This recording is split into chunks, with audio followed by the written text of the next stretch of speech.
Quantos estão felizes de estar aqui na presença de Deus? Diga amém. Amém. Que o Senhor possa estar falando ao coração de vocês, assim como Ele falou ao meu. Amém?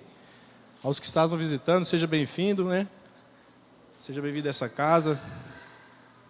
É um prazer receber vocês aqui. E a todos que estão aqui, né? Teve o esforço de estar aqui conosco hoje, que a gente possa honrar e glorificar o nome do nosso Senhor Jesus Cristo. Amém? Hoje eu quero compartilhar com os irmãos, o tema dessa palavra é Ele não poupou o seu próprio filho. O Guilherme vai projetar aí e a gente vai acompanhando. Quando Jesus veio ao mundo, né, e cresceu ali, junto com José, chegou um tempo que começou o ministério dele, né, que Deus chamou ele para o ministério. E a primeira coisa que Jesus foi fazer foi batizar, né? Então, Jesus vai ali até João Batista está batizando as pessoas, e João Batista profetiza, né? Eis que eu batizo na água, mas ele virá e os batizará no Espírito. Né?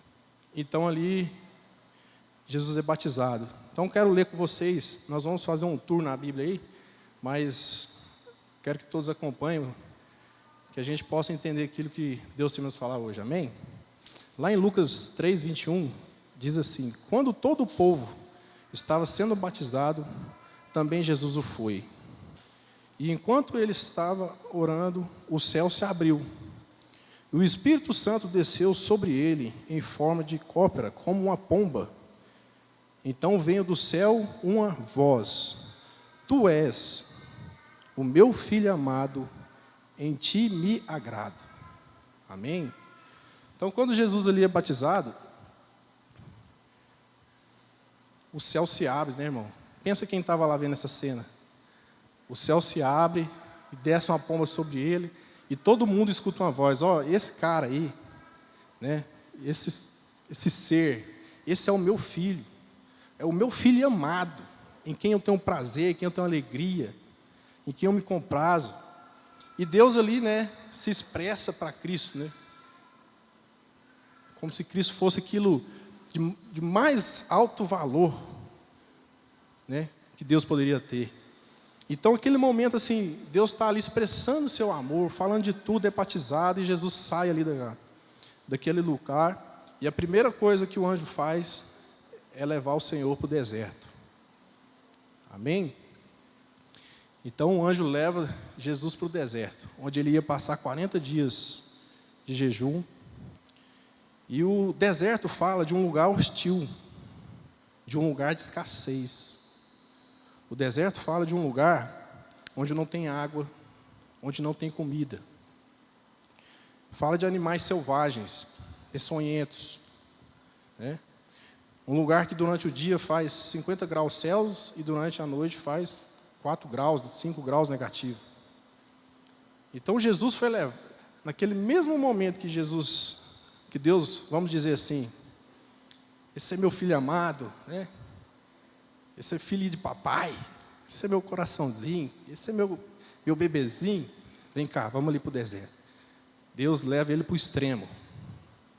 Irmãos, sobreviver 40 dias no deserto, provavelmente nem com água e comida você sobrevive. Então o deserto fala do lugar de extrema escassez, né?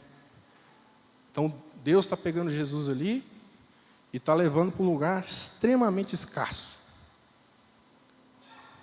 E ali durante 40 dias, Deus foi trabalhando algo na vida dele. E aí o diabo vem durante o final desses 40 dias e começa a tentar Jesus. E é sobre essas tentações que nós vamos falar e discernir isso na nossa vida. A primeira tentação é sobre a transformação do pão, né? Como Jesus estava com fome, irmãos, eu não sei se você sabe o que é um ser humano com fome.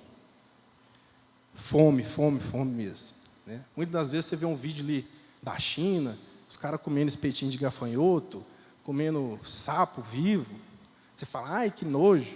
Irmão, você já teve fome? Fome, que é fome mesmo, que tudo que se move, a pessoa come. A pessoa come pedra, come pau, come tronco, folha. Irmão, é fome. Então, alguns lugares onde se tem muita fome, irmãos, vocês veem muitas coisas esquisitas, né? Eu lembro do missionário aqui que veio e estava compartilhando com a gente estava comendo uma goiaba, aí ele falou assim, não, lá as goiabas nem crescem, porque quando o cara vê um raminho de goiaba assim, tá só o carocinho, o cara arranca e come, com galho e tudo. Come banana com casca, come... Irmão, a fome ela é extremamente severa. E um ser humano com fome, geralmente ele não tem domínio próprio. E aí é onde eu quero chegar. Então, a Bíblia diz lá em Lucas 4, 3, o diabo lhe disse, se você é o Filho de Deus, mande a esta pedra que se transforma em pão. A primeira tentação que o diabo usa é o estômago, né? E Jesus respondeu, está escrito, nem só do pão viverá o homem.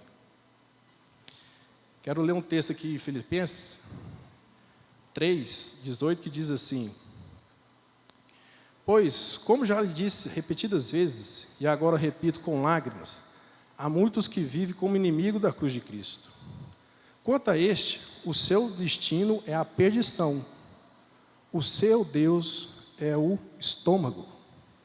Vou repetir. Quanto a estes, o seu destino é a perdição. E o seu Deus é o estômago. E tem orgulho do que é vergonhoso. Eles só pensam em coisas terrenas. A nossa cidadania, porém, está nos céus, de onde esperamos ansiosamente um Salvador, o Senhor Jesus Cristo. Amém? A Bíblia geralmente relata vários deuses durante as eras, né? Molon, Moloque, vários deuses que os povos serviram, né? Mas a Bíblia trata de dois deuses, que a Bíblia chama de Deus, com mais referência a Deus, né? Que é Mamon e o estômago. E por que o estômago, irmão? O estômago, ele fala da nossa alma, né? O estômago é onde nascem os desejos, que tornam em nós sentimentos que nos faz tomar decisões. Amém? Nós geralmente temos desejos que geram em nós sentimentos que vão fazer nós tomar decisões. Então eu tenho um desejo de matar o Mateus por algo que aconteceu. Isso vai gerar em mim um sentimento de raiva, de ódio, de ira, e eu quero tornar isso um ato, uma atitude. Eu me apaixonei por uma pessoa. Isso começa com um desejo, que se vira um sentimento de amor, de carinho, de paixão, e me faz querer estar com essa pessoa. Essa é a natureza humana, é a natureza natural. Geralmente, a pessoa natural, ela age dessa forma. Ela segue o seu estômago. E aqui, né, a Bíblia vem falando que essas pessoas que seguem o estômago, é as pessoas que servem única e exclusivamente aos seus desejos. Aquilo que é da sua vontade, aquilo que é pensar só em si. Então, muitas das pessoas carnais que não têm Deus, o seu Deus é o estômago. Elas estão fazendo agora exatamente aquilo que nasceu lá no estômago. Certo? E isso é perigoso, irmão. Então, a primeira tentação que Jesus sofreu é essa, que é a mais perversa, que é a mais carnal, que é a mais humana. Muito provavelmente uma pessoa que está numa situação de extrema fome não vai ter intenção de adorar a Deus, de louvar a Deus, de falar do Evangelho. Não vai honrar o nome de Deus, não vai glorificar o nome de Deus. Geralmente essa pessoa vai estar ali só presa num ciclo vicioso. Lá em Efésios 2, 1 diz assim, vocês estavam mortos em suas transgressões e pecados, nos quais costumava viver, quando seguiam a presente ordem deste mundo, e o príncipe do poder do ar, o Espírito, que agora está atuando nos que vivem na desobediência. Anteriormente, todos nós também vivíamos entre eles, satisfazendo as vontades da nossa carne, seguindo os seus desejos e pensamentos. Como os outros, éramos por naturezas merecedores da ira. Então, irmãos, esse é o ser humano normal. É aquele que segue os seus desejos, segue os seus pensamentos, não segue uma palavra de Deus, não segue uma direção de Deus. Durante essa semana, ou durante esse mês, no que você tem pensado? Naquilo que Deus tem te chamado? Naquilo que Deus tem falado com você? Ou naquilo que é a sua necessidade? Que é o seu desejo? Que é o seu pensamento? Você vai trabalhar porque você entende que lá é um lugar onde as pessoas precisam ver em você Cristo? Ou você vai trabalhar por dinheiro? Como um escravo? Quando você está estudando no intuito que aquilo é algo que Deus está te amadurecendo, te edificando, te fazendo crescer, para você ser um exemplo, né, ser um espelho de Cristo, ou você está fazendo aquilo no intuito de que amanhã você vai ter um salário melhor, eu vou ganhar mais, eu vou ser mais rico. Por que você quer ser mais rico? É para honrar e glorificar o nome de Deus, ou é para satisfazer os seus desejos? Porque Deus é o dono de toda riqueza, irmão. Então Jesus está sendo tentado, irmão, no pão. 40 dias no deserto sem comer, a primeira cutucada que o diabo vai é naquilo que a gente mais dói. Irmãos, a gente não é tentado naquilo que a gente não tem muita dificuldade. Nós somos tentados naquilo que exatamente a gente sente fome. Então, por exemplo, eu gosto muito de brincar de bola. Então vamos dar um exemplo. Se os irmãos falassem, sexta-feira vai ter uma vigília, a gente vai orar aqui. Eu falei, não, beleza, vamos, tá. Aí eu chego em casa, o colega, vai ter um futebolzinho na grama ali, assim, tapete. Aí, irmão, já vou balançar. Mas os caras chamaram eu para tocar e ver show, ver música de banda. Não, moço, sai fora, eu não mexi com isso não. Então, irmão, nós somos tentados naquilo que é a nossa fraqueza. O diabo te atrai naquilo que te tira atenção. O diabo te atrai naquilo que encanta o seu estômago. O diabo te chama naquilo que te faz ter fome. Que na hora que é apresentado aquele pão, você não consegue mais dizer não. Dificilmente uma pessoa que está 40 dias sem comer vai conseguir falar não para um pão, irmão. Então essa foi a primeira tentação que Cristo passa. Então vai percebendo, ali ele é batizado, e Deus abre os céus, esse é meu filho amado, esse é meu filho que eu tenho prazer, mas agora vem cá, vamos para o deserto, para um lugar hostil, onde ele não comia, onde ele provavelmente dormia mal, onde ele sentia calor, onde ele sentia frio, onde ele sentia sede. E ali, em vez de acabar, vem o diabo para terminar de atazanar, irmão. Depois o diabo vem falar sobre os reinos, né? Então lá em Lucas, seguindo, Lucas 4, 5 diz assim: o diabo o levou a um lugar alto e lhe mostrou um relance dos reinos deste mundo. É como se o diabo levasse ele para um lugar e colocasse aquele óculos novo da Apple lá, sabe? Ou mostrasse um painel 3D. Vem cá, deixa eu te mostrar aqui, o Império Romano, Bizantino, Persa, a China, a Índia. No 6 diz assim: e ele lhe disse, eu lhe darei toda a autoridade sobre eles, e todo o seu esplendor. Agora presta atenção nisso aqui. Porque me foram dados, e posso dá-los a quem quiser. Irmãos, a quem pertencem os reinos deste mundo? A Satanás. Isso te esclarece muita coisa do que você está vendo aí? Os reinos desse mundo pertencem a Satanás. E aí ele está na frente de Cristo falando, olha, eu tenho isso, porque isso foi me dado. Ele é o príncipe desse mundo. Então, se você me adorar, tudo será seu. Jesus respondeu, está escrito, adora o Senhor, o seu Deus, e só a Ele preste culto. Então, Satanás vem aqui cobiçar Cristo, tentar Cristo naquilo que muito nós somos tentados. Reinos, poderes, majestade.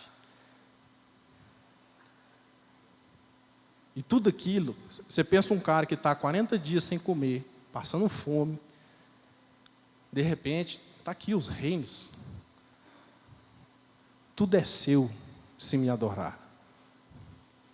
Irmãos, como é que o diabo tem feito essa pergunta para você hoje em dia?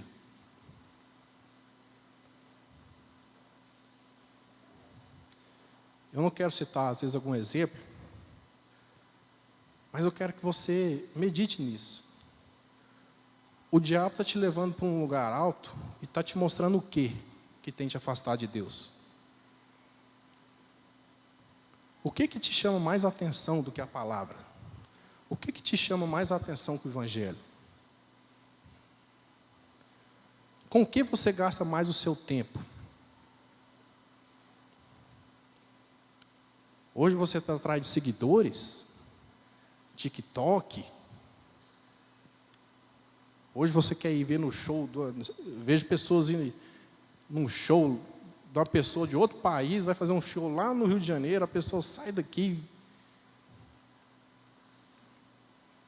e às vezes não tem a condição, às vezes, de orar para o pai e para a mãe. Nem para agradecer. Deus, hoje antes de dormir, às vezes nem para comer, irmão. Deus, obrigado por essa comida aqui. Só quero te agradecer porque o Senhor me deu.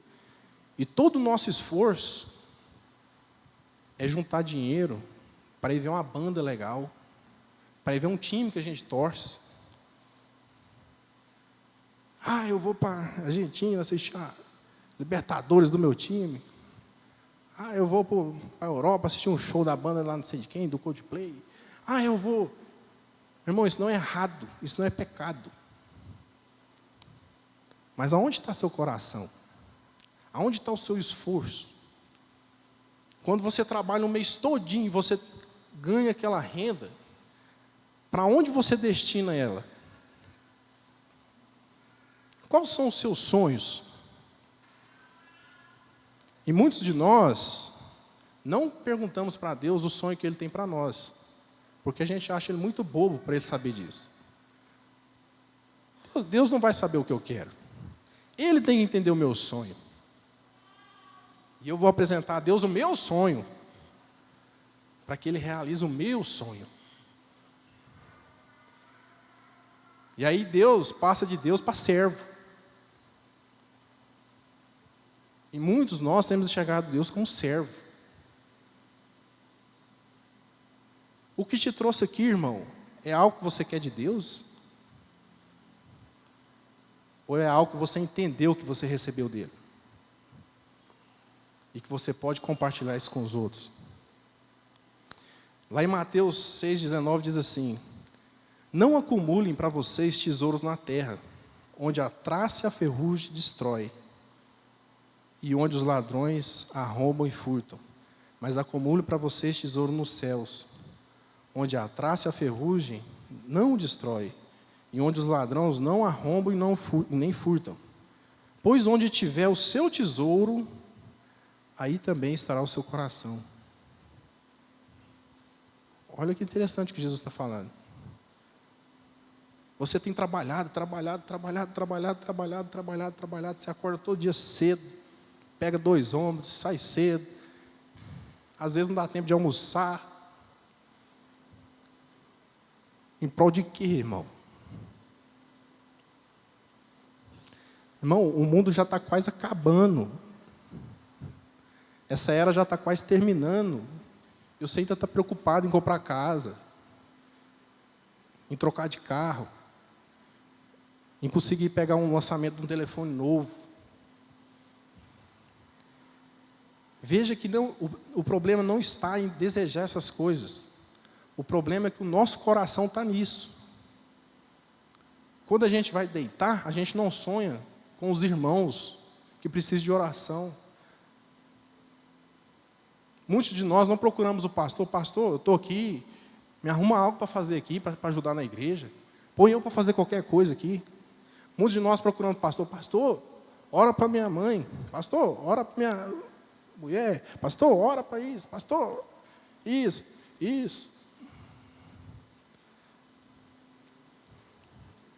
Deus conhece, irmão, toda a sua necessidade. Deus já conhece todas as suas necessidades.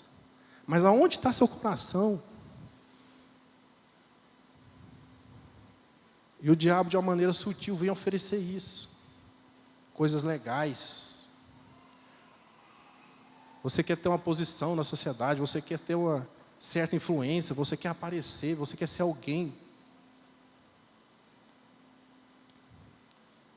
Mas como a Bíblia diz, é um sepulcro caiado, que por fora é muito lindo. Você olha para aquele túmulo lá, é uma coisa maravilhosa. Mas lá dentro só tem um morto apodrecendo.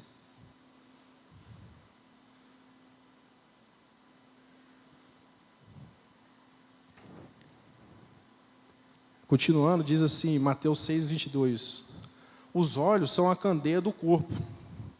Se os seus olhos forem bons, todo o seu corpo será cheio de luz. Mas se os seus olhos forem maus, todo o seu corpo será cheio de trevas. Portanto, se a luz que está dentro de você são trevas, que tremendas trevas são. Ninguém pode servir a dois senhores, pois odiará um e amará o outro. Ou se dedicará a um ou desprezará o outro. Vocês não podem servir a Deus e ao dinheiro. Então Jesus é tentado ali no estômago, que fala daquelas vontades que nós temos.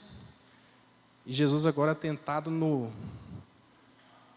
poder, na influência,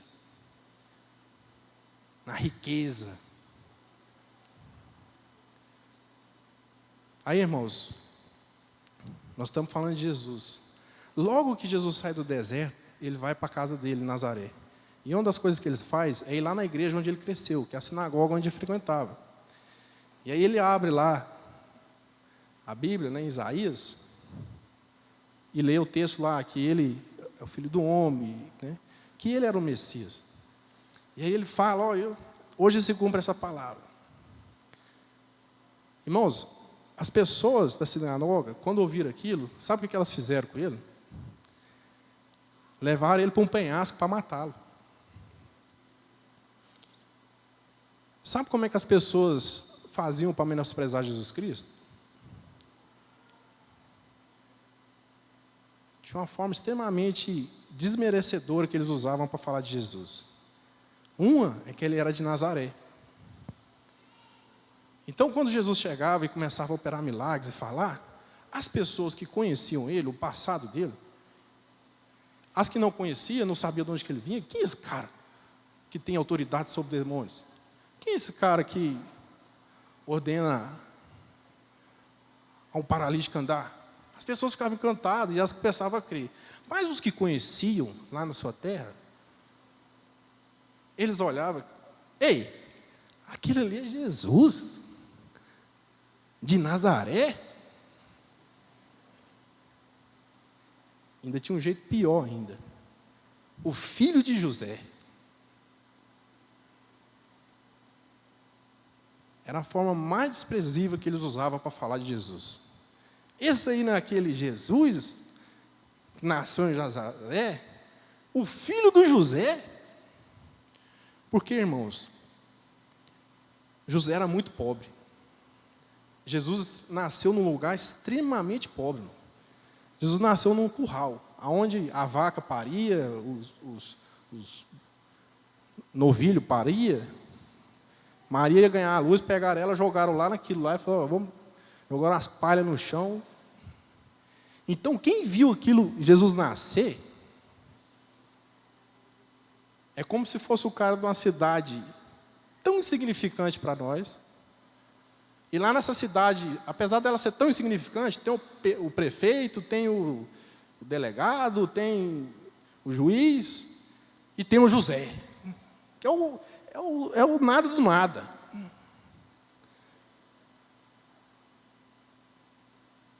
Então, quando as pessoas olhavam para Cristo, falavam, rapaz, esse Jesus, aquele filho do José, coitado, isso nem ninguém, bicho. Elas não conseguiam crer em Cristo.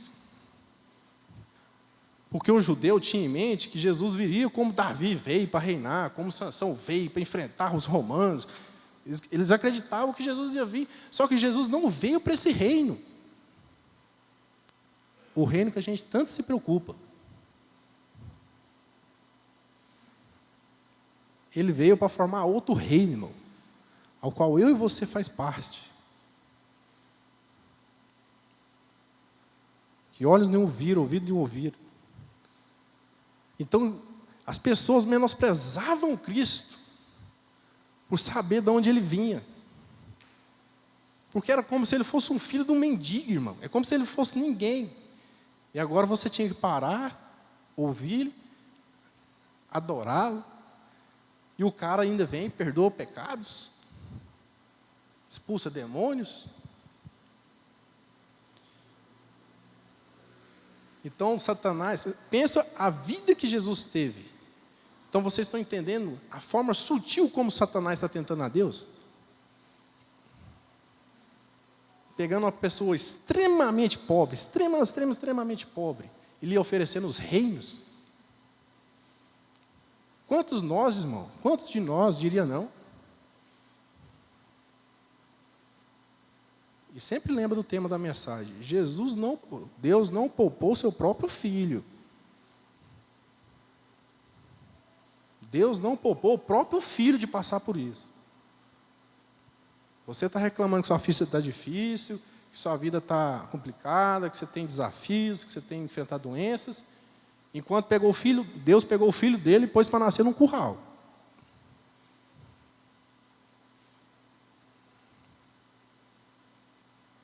Vocês entendem? Então vocês entendem a forma como sutil Satanás está ali tentando a Cristo? Por tudo que ele passou. Em terceiro, o diabo vai falar sobre ele, sobre o poder do que ele pode fazer. Que é a gente usar o nosso poder em causa própria. Vamos ler lá?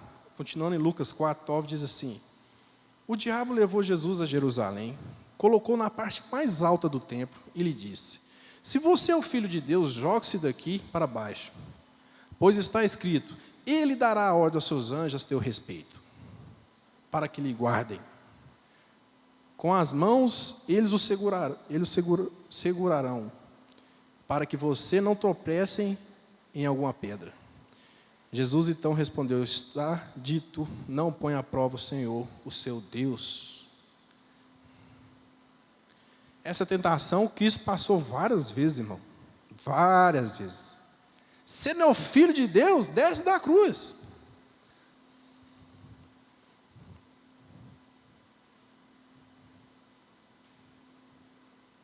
Nem ele, sendo Filho de Deus, usou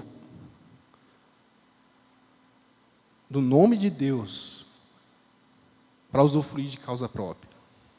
E quantas vezes nós fazemos isso? Usamos a posição que nós temos para buscar benefício próprio.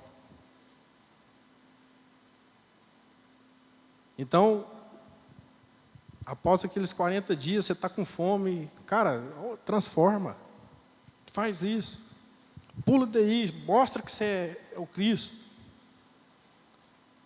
Muitas vezes Cristo foi, porque essa palavra, irmão, ela não tem a intenção de beneficiar ninguém. Quando uma pessoa questiona a outra no sentido, se você é o Filho de Deus, faça isso. Qual a verdadeira intenção dessa pessoa? Se você é o Filho de Deus, faz isso. E quantas vezes a gente vê as coisas acontecendo no mundo e a gente se revolta com Deus. bicho, como é que Deus deixa isso acontecer? Deus existe. Deus tem noção do que eu estou passando. E de novo, irmãos, Ele não propôs seu próprio Filho. E o diabo ali tenta ele a usar a posição que ele tem. E muitas pessoas, principalmente governantes, reis, fazem isso, irmão. Usa o poder que tem para conseguir o que quer. Até mesmo da história da Bíblia. Até mesmo Davi, Sansão. Deus tinha dado uma força a Sansão, ele usou aquela força para querer o que ele queria. E ele queria a Dalila, pronto, e acabou. E os dons que Deus te deu, você está usando para benefício próprio. Para promover você. Porque, de certa forma, você é que é importante.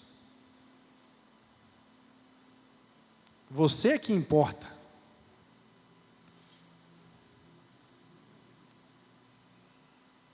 E veja que Deus não poupou nem o seu próprio Filho.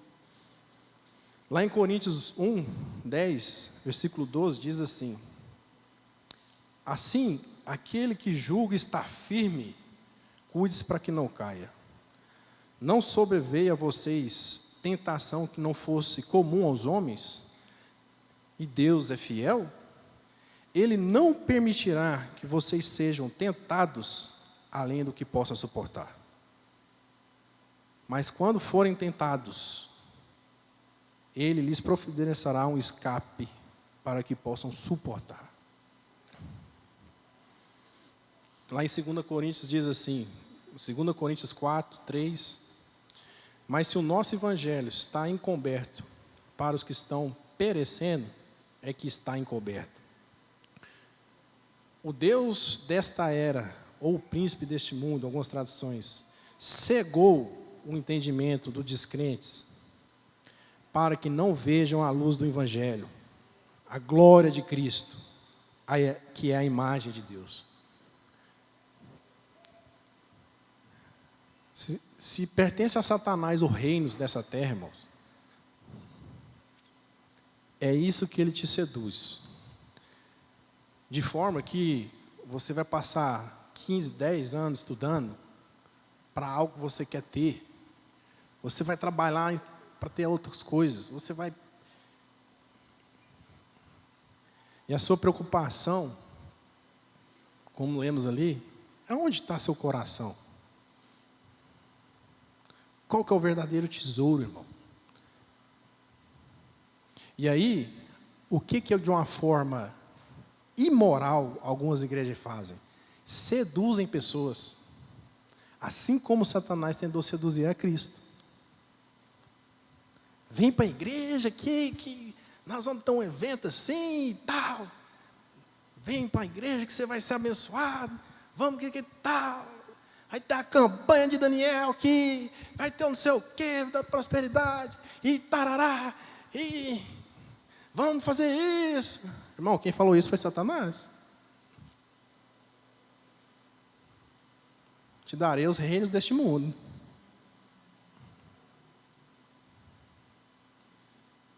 Se você não está aqui, irmão, simplesmente porque você entendeu que você era miserável, ninguém, e porque Deus é rico em misericórdia, Ele teve compaixão de você, e o mínimo que nós podemos fazer é agradecer e honrar o nome dEle por isso. Se não for essa a motivação, irmão, eu não tenho nada a te oferecer para você estar aqui. Todas as pessoas que seguiram a Cristo foram parar na cruz. Esse é o caminho dos que seguem a Cristo. Negue-se a si mesmo e tome a tua cruz. Este é o verdadeiro evangelho. Então, se eu tenho uma propaganda para fazer para você, venha para cá adorar a Deus. orar pelos seus irmãos, orar pela sua família, pelos seus parentes que estão perdidos. Vamos orar por eles. Vem para cá para nós, como irmãos, ajudar uns aos outros. Vem para cá que nós vamos abençoar uns aos outros. E eu não tenho nada mais a te oferecer, meu irmão, que não seja aquilo que Deus já te deu. Que a salvação é um dom de Deus. Então, para encerrar, eu quero ler com vocês em Romanos 31.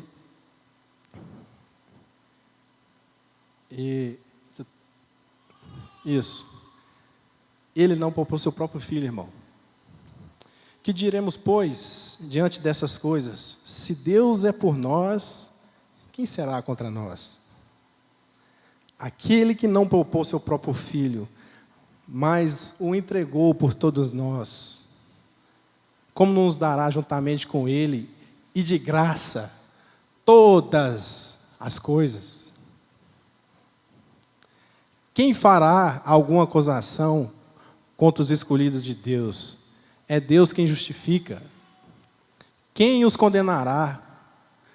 Foi Cristo Jesus que morreu, e mais, que ressuscitou e está à direita do Pai, e intercede por nós.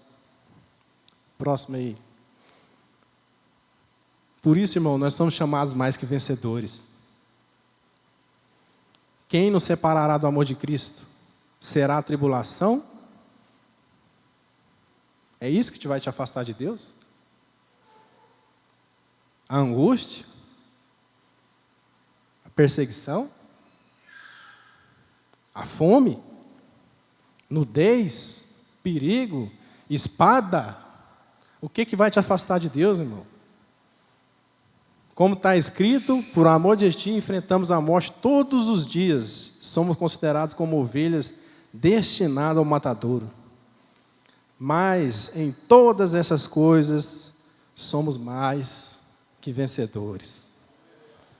Por meio de quem? Daquele que nos amou, irmão. Então eu vou sair daqui e vou enfrentar o deserto, e vou enfrentar a dificuldade, porque eu sei que eu sou mais que vencedor. E isso que me basta. A graça de Deus que me basta. Não é o resultado, não é a consequência.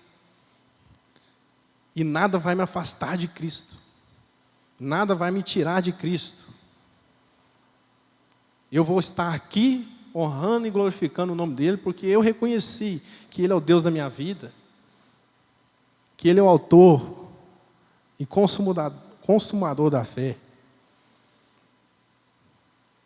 Terminando, pois estou convencido que nem a morte, nem a vida, nem anjos e nem demônios, nem o presente e nem o futuro, e nem quaisquer poderes, nem a altura, nem a profundidade, nem qualquer outra coisa na criação será capaz de nos separar do amor de Deus, que está em Cristo Jesus, nosso Senhor. Amém? Essa é a palavra, meu irmão. Nem Cristo foi poupado. Quanto dirá nós, irmãos? E eu falo isso porque eu sei que muitos irmãos estão enfrentando desafios. Muitos irmãos estão enfrentando várias situações. E não é trabalhar mais que vai resolver. Não é ganhar mais dinheiro que vai resolver. Não é correr atrás das coisas terrenas que vai resolver.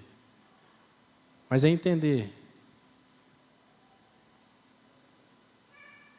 que amar a Deus sobre todas as coisas é a maior missão que nós temos como cristão. E que as demais serão acrescentadas. Amém? Quero orar com os irmãos.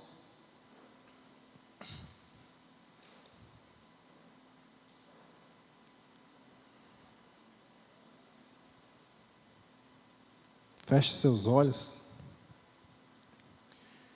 Quero interceder pela vida de vocês.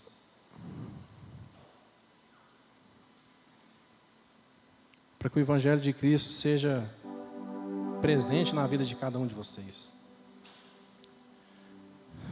Senhor,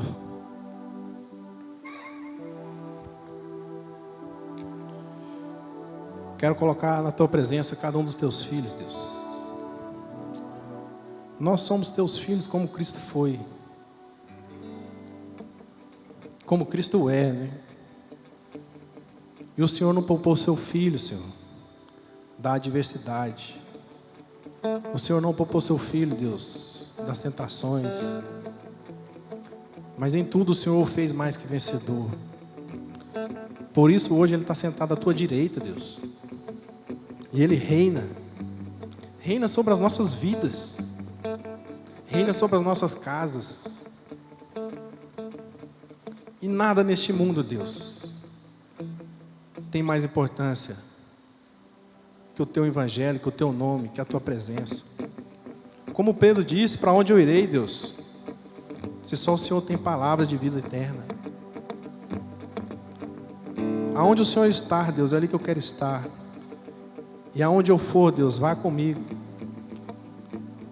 para que o teu evangelho seja proclamado e para que o teu reino seja anunciado, Deus. Eu oro pelo cada um que está aqui, Deus, que o Senhor possa visitá-los e abençoá-los em nome do Senhor Jesus Cristo. Amém?